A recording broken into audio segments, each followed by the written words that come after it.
በሚቀጥሉት 5 ዓመታት ህዝብ የሰጠንን ኃላፊነት በሚገባ በመወጣት የልማት ተጠቃሚነትን ልናረጋግጥ ይገባል አሉ የኦሮሚያ ክልል ርዕሰ መስተዳድር ሽመልስ አብዲሳ።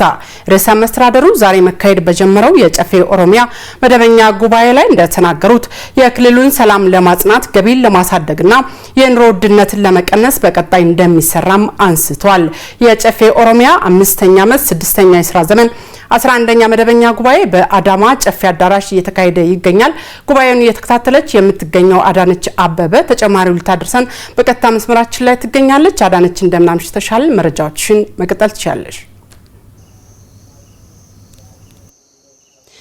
እንዴት ዋልሽ አመለ ወርቅ? አመሰግናለሁ። በዛሬው ዕለት እንግዲህ ጨፌ ኦሮሚያ መደበኛ ስብሰባውን ማካሄድ ጀምሯል። በዚህ በጉባኤው ላይ የ2018 የክልሉ የስራ አፈጻጸም ሪፖርትና ቀጣይ ደግሞ 2019 የሚሰሩ የልማት ተግባራትን በተመለከተ የእቅድ ላይ የክልሉ ርዕሰ መስተዳድር አቶ ሽመልስ አብዲሳ ሪፖርት አቅርበዋል። በሪፖርታቸውም ከልማት ጀምሮ ከጸጥታ ጋር እንዲሁም ደግሞ በተለያዩ ዘርፎች የተሰሩ ስራዎችን በስፋት ዳሰዋል። በ2018 በተለይ ከሰላም ጋር ተያይዞ በክልሉ የተሰሩ ስራዎች አበረታች እንደነበሩ አንስተዋል። በተለይም የተካሄደው በሀገራችን አጠቃላይ ጠቅላላ ምርጫ ስኬታማ ሆኖ በክልሉ በተለያዩ አካባቢዎች ላይ ውጤታማ የሆነ የምርጫ ስራ እንዲሰራ የክልሉ የነበረው የጸጥታ ሁኔታ ጥሩ እንደነበር አንስተዋል። ለዚህ ማስተዋጽኦ ማድረጉን ነው ያነሱት። ከዚህ ባለፈ ደግሞ በክልሉ ሲንቀሳቀሱ የነበሩ የተለያዩ የታጠቁ አካላት በተለይም ሸኔ ወደ ሰላማዊ መንገድ እንዲመጡ የተደረገው ጥረት የሚበረታታና ገብተው ደግሞ ወደ ሰላም ሂደት ውስጥ የተቀላቀሉ እንዳለ እንደዚሁ በሪፖርታቸው አንስተዋል። ከሰላም ጋር ተያይዞ ህብረተሰቡን በማሳተፍ የተሰራው ስራ ውጤት እንዲመጣ ማድረጉንም እንደዚሁ የተነሳበት ነው። ከዛው ውጪ በክልሉ በጣም በኢኒሼቲቭ ሲሰሩ ከነበሩ ስራዎች መካከል የግብርና ስራ አንዱ ነው። ከግብርና በመስኖ እንዲሁም ደግሞ በበጋና በተለያየ ወቅት ላይ ያሉ የግብርና ሂደቶች ላይ ውጤታማ የሆኑ ስራዎች ተሰርተዋል። የእንስሳት ልማት ጋር ተያይዞ የተሰራው ስራ አበረታች እንደነበር አንስተዋል። ከጊዜ ወደ ጊዜ በክልሉ ለእርሻ የሚበቃ መሬት በከፍተኛ ደረጃ እያደገ መምጣቱን አንስተዋል። አሁን ላይ በ12 ሚሊዮን ሄክታር ያህል የእርሻ መሬት ተዘጋጅቷል።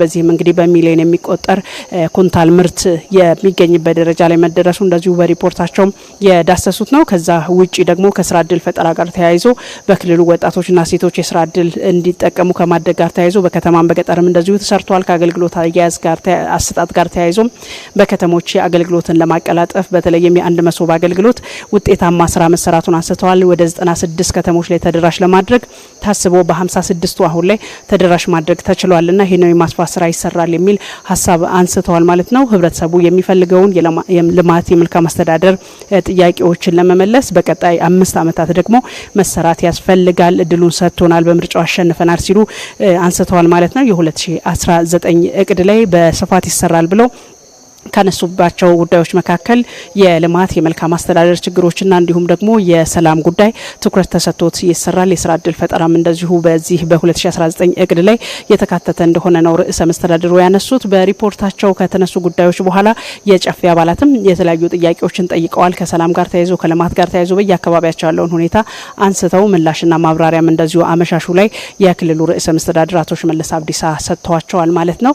በነገው እለትም እንደዚሁም ውይይቱ የሚቀጥል ነው የሚሆነው። በተለያዩ ጉዳዮች ላይ ይቀጥላል። ከሰዓት በኋላ በነበረው የዛሬው የጨፌ ውሎ ደግሞ የ2019 የልማት ስራዎችን ለመከወን የሚያስችል የክልሉን ገቢ ከፍ ለማድረግ የሚረዳ የተባለው የበጀትም እንደዚሁ ጸድቋል።